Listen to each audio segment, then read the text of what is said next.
So, today we have This Week at Bungie for the 22nd of October, and if you didn't know, we already had a big reveal for the story content of Beyond Light. So if you want to go see that, see my breakdown of the trailer, please run down the description and hit that link. Also, if you want to check out this website for yourself, please, again, check the link in the description. Alright, so this week at Bungie, we're talking story and Sandbox, and there's a lot of weapon changes, to be specific. But let's get into it. So before we kick the TWAB off, I have to ask, have you watched the new story trailer for Beyond Light yet? No? Well, while we aren't going to dive deeply into spoiler territory between now and launch, this is the moment where we say it's time for you to go dark if you're looking to experience the expansion with no knowledge of what's coming. If you're hungry, it's time to dig in. So it's a story trailer, highly recommend it. It is so awesome, and I can't wait. So Aramis, and then these are like the videos. So Aramis is the warpath. Varix warns of catastrophe. I'm sorry, I'm stupid. The extra stranger has been waiting for you. A few extra details can be found on the Beyond Light story page at Bungie.net. Jump in if you would like to know more. So, 110 meet 120.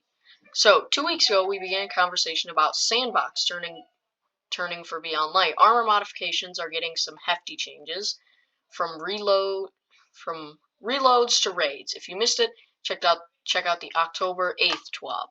This week, for our focus shifts to weapons in your arsenal. As with our mods preview, we have a collection of patch notes combined with accompanied by developer commentary. All right, we ready? I'm sorry, guys, my brain is just all over the place. So, let's pass the microphone over to the dev team for some juicy details. So, dev team. So this is from the dev team. Hello, today we'll be covering some changes to a few specific weapons and weapon families. For those of you who don't have much knowledge, each weapon has a specific frame that is also tied with its rate of fire, or ROF. We've included both of these for a bit of clarity, as many players default to rate of fire when talking about various weapons. An example, aggressive hand cannons are currently have a rate of fire of 110 rounds per minute. So this is about hand cannons first. So aggressive hand cannons are being increased from rate of fires to 120 rounds per minute. Broke out aggressive hand cannons, allowing custom turning stats, i.e. or damage, fall off for 100 range in its subfamily now starts at 23 minutes. So, great.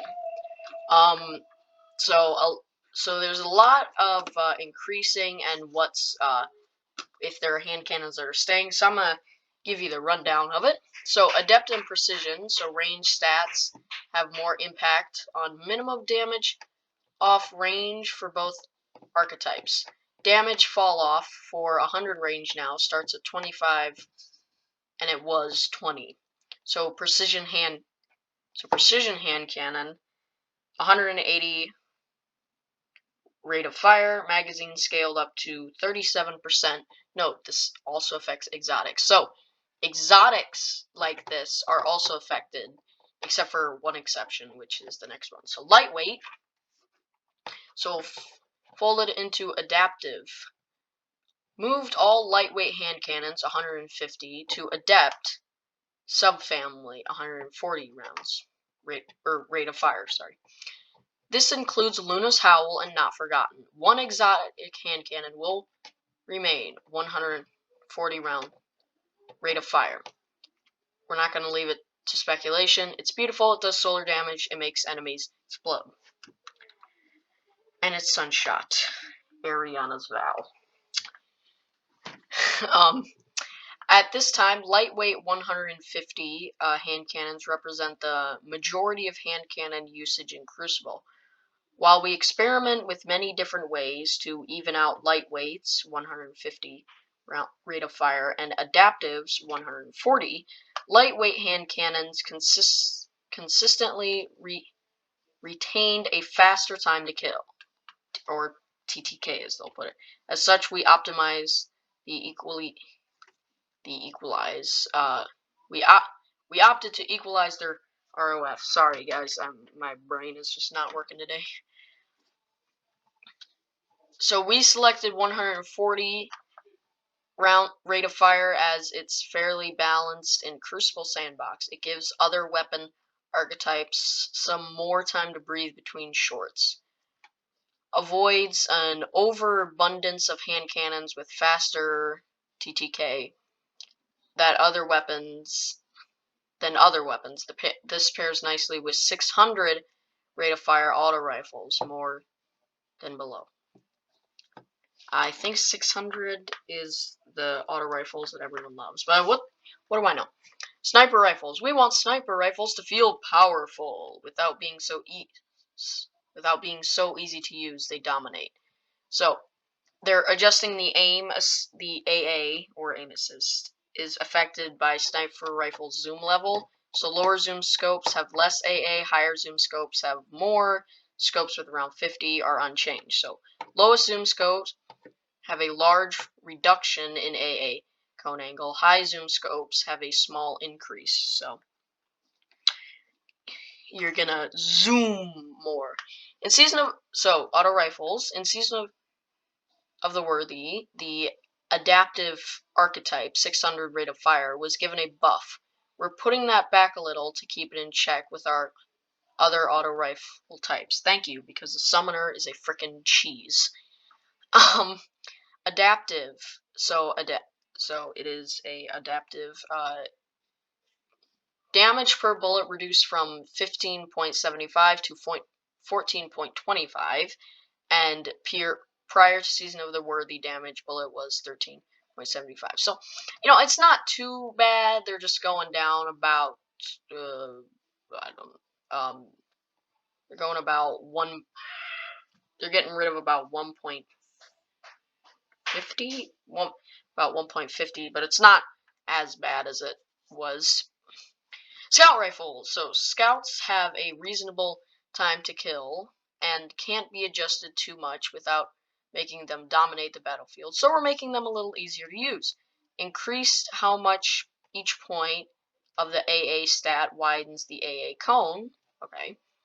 At maximum, the AA cone is now 15% wider. Okay. I know I don't use scout rifles too much. If I would have to, I'd go with auto rifles, stuff like pulse rifles, hand cannons, auto rifles. They're sort of my weapons, but whatever. So rocket launchers. These heavens weapons are currently have very low reserves, so we're adjusting that. Ooh. We expect to take another we expected to take another look at rocket launchers in a future season. So I'm guessing probably like season 12, 14, because in Season of Worthy, that's when they made the big updates to Sword that made them actually good. Badoom chink. Increase reserves by 1 or 2 rockets depending on the inventory stats. So that's good. I know there's not a whole.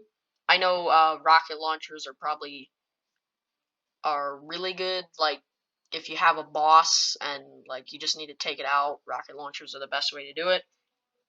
We're getting one in Beyond Light, but that's all we really know. Machine guns and rocket launchers. We don't really have a lot of those two, but whatever. So, general. The following is a list of surgical changes for select weapons based on player feedback.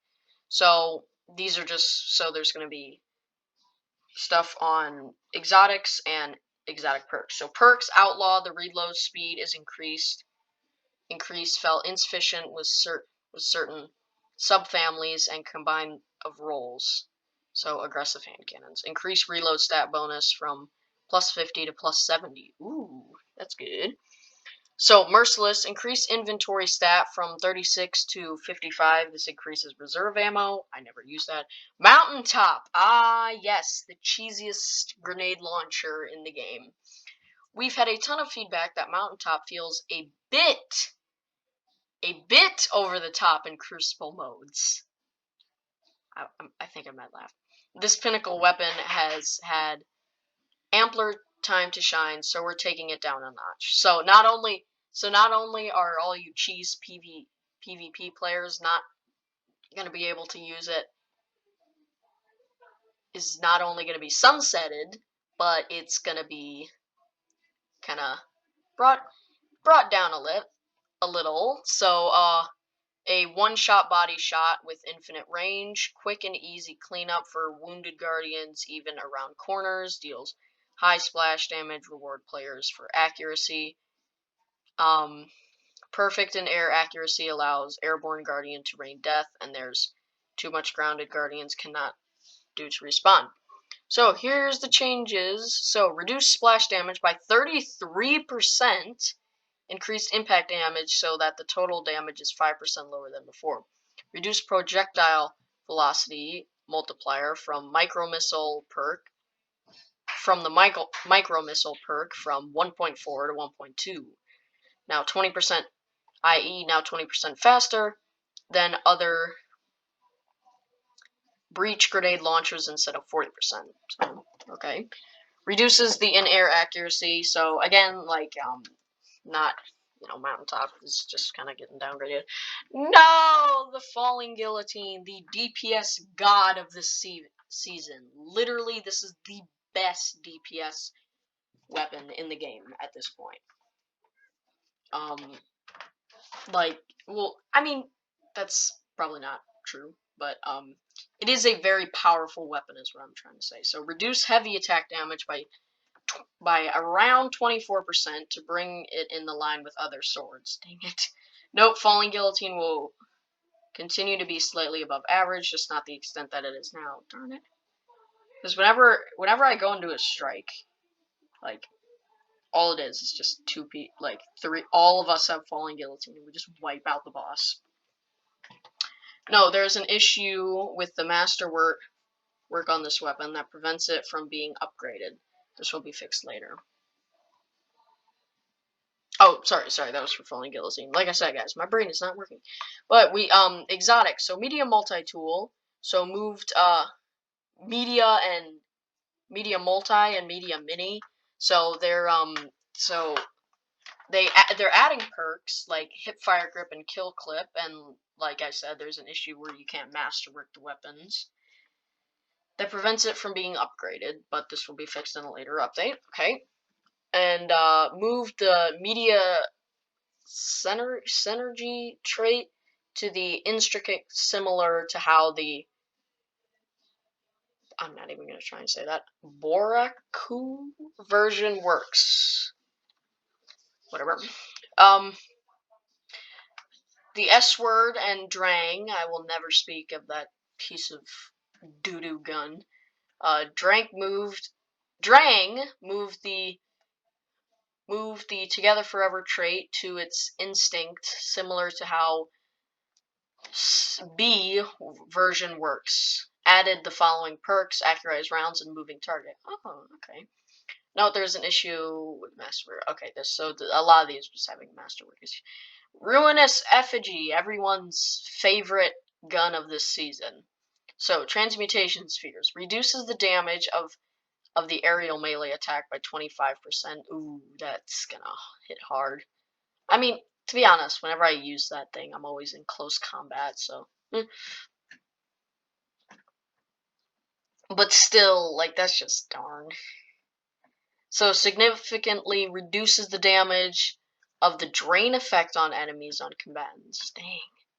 So, Arbalest, this piece of, I would say something, but I don't want to get demonetized. This piece of crap, that I hate so much, no longer strikes shield multiple times, but the efficiency against shields target has been increased. Okay, moving on. Jade Rabbit, armor piercing rounds swapped a higher caliber rounds. This fixes an issue that could prevent the exotic perf from triggering. Oof. For all you Jade Rabbit users. So some of these chains look pretty hefty. We're looking at forward to see your reactions. When first hearing that the aggressive hand cannons would be shifted to 120 RPM, I wondered if it would be enough to push them into the hands of my guardian. I can safely say quite a few playtests. I have a bunch of new favorite hand cannons. I've been waiting for their time to shine. Okay. So that's pretty good. And now there's a bunch of stuff about trials. And they want to add adept weapons to the game. I know they're talking about adding adept weapons to all kinds of things like strikes and other stuff, but for trials, we are getting adept weapons sometime in year 4, I believe. So there's like, so how the adept weapons are going to differ from our normal weapons is they're going to be masterworking an adept weapon grants additional stats, so plus 10 for the primary stat as usual, and plus 3 for all alternate stats. So adept weapons can be used either a standard weapon mod or a new adept weapon mod and earned when going flawless. A unique adept shader will be made for these weapons. These shaders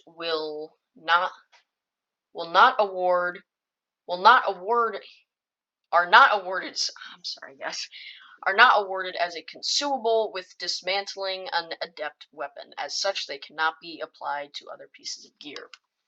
So, is this the shader? I mean, to be honest, I don't see that much difference. I mean, is this kind of like a darker black? But maybe I just don't know. I don't know if they're showing the shaders or if this is just the weapons, because these are all the current Trials weapons. But adept weapon mods, these mods come in 2 varieties. Weapon stats boosts, each of which grants plus 10 to a particular stat, is in a similar way to masterwork stats. Example, adept range is plus 20 range. Versions of some existing mods grant an improved bonus with a downside. Base version of the mod explained below. So adept mag 40 plus 40 to the magazine, minus 20 on handling. Backup mag is plus 30 to the magazine. So, and acquisition to earn adept weapons and adept weapon mods, player must complete a flawless trials passage and open the flawless chest at the lighthouse. Each week, a different adept mod can drop from the flawless chest. Adept weapon mods will be on the weekly rotation, so a given mod may not make its appearance until a later season. So, oof. The mod is unlocked to use on owned adept weapons when acquired. Adept weapons will be available from the flawless chest on a bi-weekly basis, alternating with armor drops. So, yay, I guess. So the first adept weapon acquired on the given week is a pinnacle drop. Adept weapons will be set on a rotation, so players may continue to earn alternate rolls on specific weapons and when completing flawless passages throughout a given weekend. So it's a little more spicy when you return to the when you return to the lighthouse.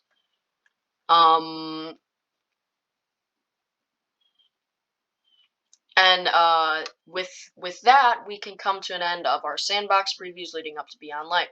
Some of you may be asking, wait a minute, what about abilities? In the 3 short weeks, the abilities you've come to know and master will be changed by the darkness.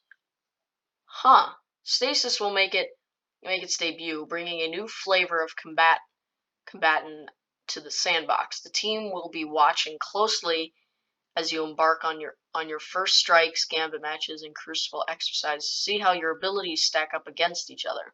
It's going to be a wild time, and we're excited to see light clash with dark. That's interesting. That is an interesting thing to say. I have no idea what that means. But I do want to point out, this just kind of makes me think of something. Like, what about, like, because they said stasis was going to be an element, and so far stasis is only on the exotic Salvation's Grip, which is rumored to be the raid exotic. So that's kind of a shame if the only way to use stasis outside of subclasses is an exotic, which is already difficult, especially if it's quest, so normal people can't get it. It's a heavy, so it's not that, so it's like got like a couple shots in the mag, so you don't use it that often. And it's in a raid, which some people like can't do. Like that's kind of a shame, and I hope that there's some weapons that they haven't revealed that are like part of that do have stasis, but what do I know? So we got some prime time rewards. So you've got the flare emote, you've got this dope looking sparrow, this ridiculous ghost, and that interesting looking ship. But anyway, a couple things. People are keeping an eye out for bugs in the Festival of the Lost, and they like there are like, you know, there's some bugs, but they have fixed the glitch. They have fixed cipher decoders, and they have fixed the glitch where there's just where gear drops at 750 in the Haunted Forest. But interestingly, you cannot get the interference loop triumph anymore because the Nocris encounter is repeating until the end of Beyond Light. So yeah, and again, like just some clears up on some news. These are the titles that will not be available, and you have to unlock these and equipped before Beyond Light comes into play. So for more legacy and stuff, go to there. And some known issues is that Convergence Ornament, Transversive Step clips through some front of the Warlock robes, and the Ashen Walk can cause damage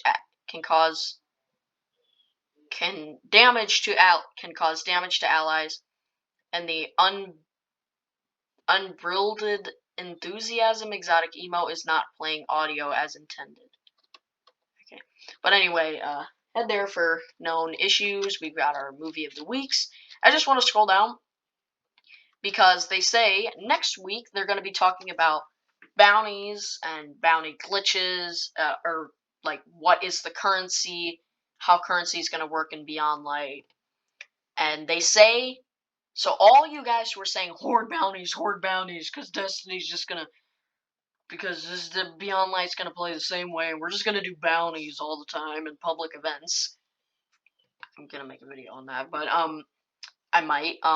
But just claim all your bounties. Like, they say it's not worth it. Most of them, like, there's weird exceptions, and certain stuff that's getting vaulted, the bounties won't hold. So just don't. Just claim them all. Don't start grinding bounties. It's not worth it.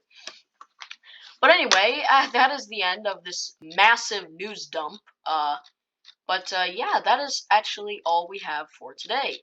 So Beyond Light is growing ever near, and like I say in every one of my videos, I will be streaming on November 10th, but I will not be doing the campaign immediately. I will be doing the Guardian origin story, and yeah, so I'll be doing that.